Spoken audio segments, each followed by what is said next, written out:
Please kindly click on the red subscribe button below this video and subscribe to our YouTube channel. Thanks, God bless you as you do this.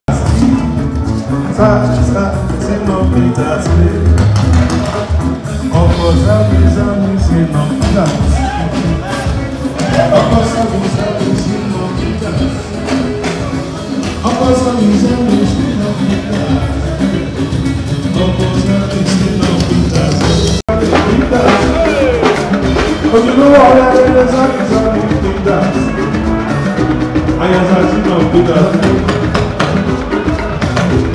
I never know you to say. I talk about you to the ocean. I never know you to say. I talk about you to the ocean. Thank you so much for watching our videos, and importantly, you need to subscribe because we drop videos almost every day. And how to subscribe? There's exactly everything. Go TV, click on it, you see a subscribe button, click on the subscribe button. That's so. And if you have a big show coming up, any event, you can call us.